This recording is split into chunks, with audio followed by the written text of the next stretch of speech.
Salve, salve, rapa! Motoca ruim de trampo na voz. Bom dia, boa tarde, boa noite pra nós. Rapaziada, esse vídeo aqui é a sugestão de um inscrito, que ele já me pediu já tem umas 2 semanas pra eu gravar esse vídeo aí. Eu tô só enrolando, me desculpa, meu parceiro, mas tá na mão e eu espero que esse vídeo ajude quem tá pensando em comprar moto e ainda tem dúvida. Enfim, eu já passei por isso e hoje eu posso estar dando a minha experiência que eu tive com essa moto e recomendar pra alguém, né? Fica de olho no vídeo aí que eu vou contar minha experiência. A motinha tá com 35 mil km rodados. Eu ainda acho pouco, sinceramente, mas eu já tive bastante experiência com ela. E hoje ela é minha guerreira de dia a dia. Eu uso essa moto para trabalhar. Já viajei com ela também, então vou estar passando para vocês aqui o que eu mudei nela, o que eu acho da moto, como foi minha experiência com ela até hoje. Eu comprei ela em julho de 2024 e logo menos aí já está fazendo 2 anos com a moto. E eu acho que quando fizer 2 anos em julho, ela já vai estar com mais de 60 mil km. Bom, só o tempo dirá, vamos ver. E tamo junto, rapaziada. Se inscreve no canal aí, deixa o like, ajuda nós, hein? E, rapaziada, de acessório que eu coloquei nela até hoje, eu mudei pouca coisa, né? Primeira coisa que eu coloquei foi esses adesivos, que eu achei no Mercado Livre. Esse aqui é do meu barbeiro, que ele arrumou pra nós. Beleza. Retrovisor. Esse é o de Tiger. A visão dele eu acho melhor do que o original. E eu também tenho o da Z400. Tem vídeo aí no canal dele, que fica muito bonito na moto, mano. Qualquer moto, na verdade, aquele retrovisor fica bonito. Mas esse daqui, ó, da Tiger, fica bonito e fica com a visão boa também. Tirei essa bolha, mas isso aqui é temporário. Eu acho a moto mais bonita sem bolha. Só que às vezes dá vontade de andar com bolha também, aí eu coloco. Coloquei guidão de cargo 160 e os pezinhos de PCX, que já vem no conjunto já. Paguei R$ 30, tá? No Mercado Livre. E por enquanto só isso, rapaziada. Coloquei esse baúzão também, ó. Baú da Give de 27 litros. E já adesivei aqui, quero lacrar esse baú, hein? Antes de lançar aquele baúzão mesmo de trampo, né? Deixar ela famosa de cargo. É isso, rapaziada. Por enquanto de acessório na moto é só isso. E aí, rapaziada, vamos lá. O que me fez escolher a DK? Na época era a mesma coisa que você tá passando hoje. Era as três opções. Era Yamaha Factor 150, era Phaser 150, nem tinha FZ15 ainda. Era a Phaser 150, que eu também era apaixonado. E tinha todas as da Honda, né? A Start, a Fan, a Titan e a Cargo. Tá bom, beleza. Na questão da Yamaha, não me enchia o olho. Eu sabia que era a escolha mais racional para usar a moto todo dia, para ser motoboy. É a escolha mais racional até hoje. Porém, mano, uma coisa que pesou muito para mim era o motor. Era o motor mais fraquinho, 150. Todo mundo falava que esse motor realmente era xoxo, porém era um tanque de guerra, né? Nenhuma moto é perfeita, rapaziada. Mas isso pesou pra mim. E também a beleza da moto. Eu não achava a moto. Não achava bonita, tá ligado? Aí eu era muito apaixonado na Fan, mano. Na Fan 160. Só que aí quando eu vi a DK, comecei a comparar as duas, colocar no papel, muita coisa pesou, tá ligado? E uma das coisas que pesou muito pra eu não escolher a Fan era que, mano, era muito roubada, rapaziada. O seguro era caro, a moto era muito mais cara. E todo dia eu via no status alguém falando, mano, moto roubada em tal região, ventila aí, rapaziada, vamos achar moto. Enfim, mano, eu não queria ter essa experiência de roubo, rapaziada. Eu sei que é muito comum aqui em São Paulo, tá ligado? Eu moro na Quebrada, moro no Grajaú. E aqui, mano, piscou, perdeu, rapaziada, independente da moto. E ainda mais tá andando com uma Honda, com uma Yamaha, né? Então eu não queria passar por isso. Fora isso, tinha a questão do motor, mano. Do motor ser realmente um motor frágil, a falta de óleo, tá ligado? E eu, como um iniciante no mundo das motos, sabia que eu ia vacilar em algum momento, não queria passar por isso também, de quebrar o motor, acontecer alguma coisa assim, tá ligado? E um dia desses aí eu tava vendo um vídeo de um cara que usa uma cargo pra trampar, e o cara fez o motor da moto com 50 mil km rodado, mano. E o cara é motoboy, ele sabe cuidar da moto, tá ligado? E fez o motor dela com 50 mil km. Você tá entendendo o que é isso? Nenhuma moto é perfeita, tá ligado? Por um lado, eu sei que hoje eu entendo, né, que a Honda tem esse motor de plástico, mas também você arruma rapidão. Arruma rápido.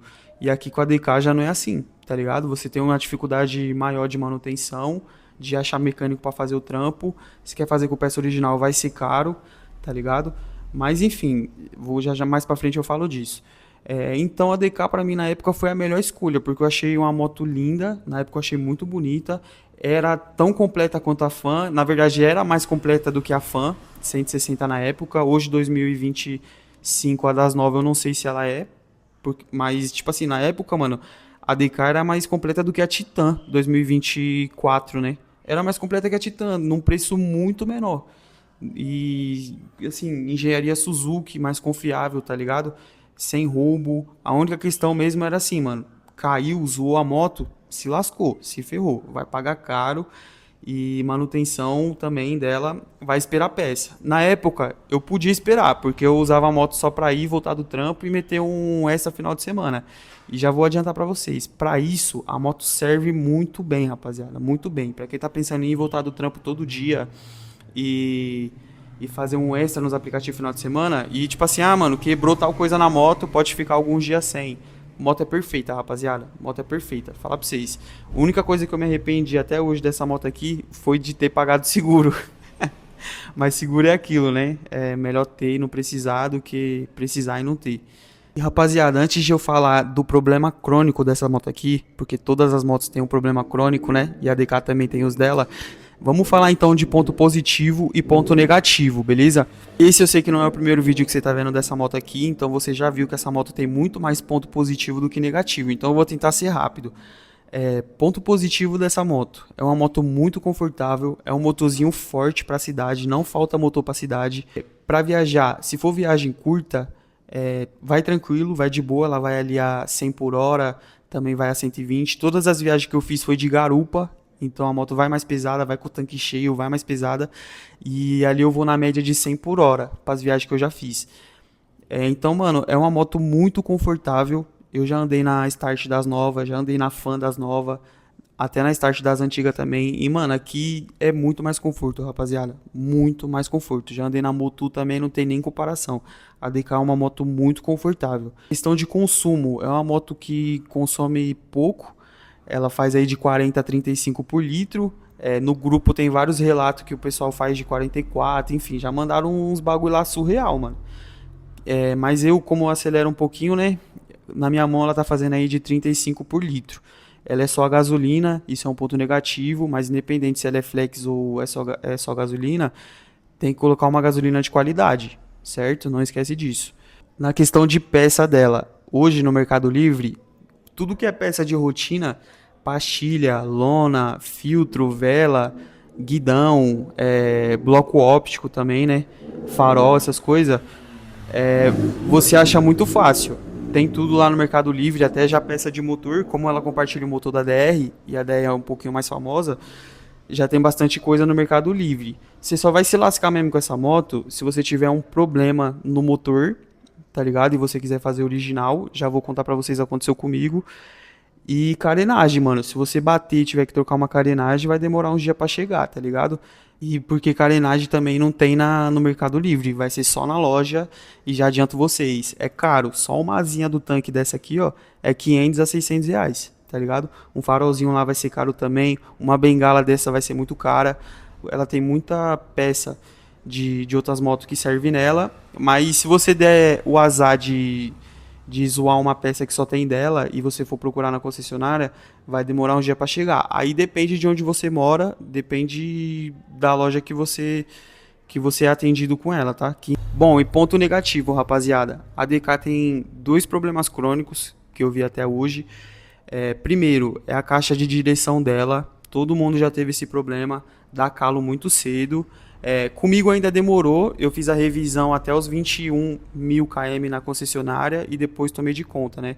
Então, a minha caixa de direção, ela passou da hora de dar uma atenção, mano. Eu acho que a última vez que lubrificaram foi, tipo assim, foi na revisão de 12 ou de 15, não lembro. E aí eu fiquei até, tipo assim, 30 mil sem nem lubrificar a caixa de direção. E eu já notava que a moto chimava muito, não sentia confiança pra viajar, tá ligado? Só viajei mesmo com ela depois que eu arrumei a caixa. É um problema crônico, com algumas pessoas acontece mais cedo, da caixa de direção ficar zoada, tá ligado? Só que isso você arruma fácil. A caixa de direção da IES serve nela e resolve o problema. Mas é um defeito crônico, a original dela não dura. E agora o problema mais grave que eu tive com essa moto, rapaziada. e falaram pra mim que é um problema normal. E depois que eu tive esse problema, eu vi várias pessoas ao redor tendo, e eu não tinha visto isso antes, tá ligado? Mas o que que é? É a corrente de comando que vai no motor dela. Começa a dar um barulhinho chato no motor, parece válvula. Quem não tá acostumado com o motor dela, olha assim, fala que é válvula. Eu mostrei pra um monte de gente, mostrei pra mecânico, todos me falaram que era um barulhinho de válvula, tinha que regular a válvula, alguma coisa assim, ou era corrente de comando, né? Eu levei na concessionária pra eles ver e já adianto vocês, gastei uma nota. Olharam o problema pra mim, falaram que foi corrente de comando mesmo, que precisava trocar porque ela tava folgada. E aí eu perguntei, né, por que que aconteceu isso? Foi falta de óleo? Foi falta de alguma coisa que eu fiz, que eu acelerei demais? E o mecânico simplesmente falou pra mim, não, isso daí é normal nessas motos, ela tá com quantos mil? Eu falei, tá com 30. Ele falou, é normal, normalmente nessa quilometragem aí já começa a dar pau mesmo a caixa de direção. Fiz o orçamento, tudo, só de mão de obra foi R$ 380. E pra arrumar, peguei tudo original na loja, ficou R$ 1.000 pra arrumar, tá ligado? Então, assim, foi uma facada que eu não esperava. Demorou uma semana pra ficar pronta. É... E aí, tipo assim, quando ele falou, não, é um problema normal, isso quer dizer o quê? Que quando ela tiver 60 eu já vou ter que fazer de novo, tá ligado? É, é embaçado, rapaziada. Então, depois que eu vi um monte de gente tendo, eu tive essa conclusão que é um problema crônico. Ainda mais com o mecânico falando que é um problema normal. Você entendeu? Eu gastei R$ 1.000 assim, né? Porque eu comprei tudo original e com a mão de obra da concessionária. Fui atrás de mecânico de bairro também, mas os mecânicos têm medo de pôr a mão aqui. E eu também não tinha uma certeza de qual que era o problema. Levei no mecânico, o mecânico olhou assim, tá ligado? Falou, mano, a gente não mexe com essa moto, tem que ver quanto que é pra fazer o trampo nela. Então eu já vi que aí pra gringa é mais caro, né? Isso você tem que pôr em mente. A mecânica dela é uma mecânica fácil, tá ligado? É a mesma mecânica de uma CG 150. Só que mesmo assim os mecânicos têm medo de mexer, rapaziada. E por isso que eu levei na concessionária, deixa pra quem sabe mexer mesmo e arrumaram. Depois que eu mandei esse problema lá no grupo, a gente tem um grupo de WhatsApp, vários caras me deram um conselho, falando que eu podia ter pegado peça de 150, que dava certinho também, ia gastar muito menos. Mas por preferência minha, preferi levar na concessionária mesmo e arrumar o problema. Arrumou, o motorzinho tá, barulhinho do motor tá lindo, parece que tá 0 km, tá ligado? Espero não passar por isso muito cedo. Mas aí fica uma experiência pra falar pra vocês, tá ligado? Foi com 30 mil, começou a dar esse barulho de corrente de comando e eu mandei arrumar na concessionária, gastei R$ 1.000, certo? Numa próxima que acontecer de novo, eu já tenho todo o orçamento, eu já tenho todas as peças que são trocadas, eu sei que tem de outras motos que funcionam nela, que eu posso comprar peça paralela e mandar alguém arrumar, e eu sei que eu vou gastar muito menos. Mas, tipo assim, como eu sou iniciante, gosto da moto, que era uma moto zerinha, com peça original, gastei esse valor, entendeu? Mas na próxima, mano, tenho certeza que eu vou gastar metade desse valor pra arrumar esse problema. Então, rapaziadinha, só pra finalizar o vídeo, passou um tempinho, fui jogar uma bola, cheguei agora, ruim de trampo, né? E finalizar esse vídeo. O intuito aqui não é falar mal de Honda nem Yamaha, é falar da DK, se vale a pena ou não. E na minha opinião, mano, vale a pena sim a compra, é uma moto boa, tá ligado? Lembrando que o que aconteceu comigo pode não acontecer com você, o uso é de cada um. Por exemplo, eu nunca tive problema com a elétrica da moto, mas eu lembro que na época que eu comprei, algumas pessoas se queixaram da moto não ligar, não dar partida no frio, tá ligado? Isso acontecia muito com a 150 carburada. As injetadas era mais difícil, mas eu já vi caso de gente que foi ligar a moto de manhã e não conseguia. Isso nunca aconteceu comigo, tá ligado? Mas aconteceu isso. Então, assim, são 35 mil km de uso severo, de liga e desliga a moto o dia inteiro, entendeu? Judiando mesmo da moto na rua. E eu posso falar pra vocês, é uma moto muito boa, rapaziada. Certo? Fica aí minha indicação. Vou pedir pra vocês deixar o like aí e ajudar nós. Se eu esqueci de falar alguma coisa, comenta aí embaixo que eu tiro as dúvidas pra vocês. Ou dependendo, eu faço até mais um vídeo tocando nesse assunto, né? Que for da sua dúvida. Enfim, rapaziada, é nóis. Tamo junto. Deixa o like aí pra fortalecer. Tamo junto, é nóis.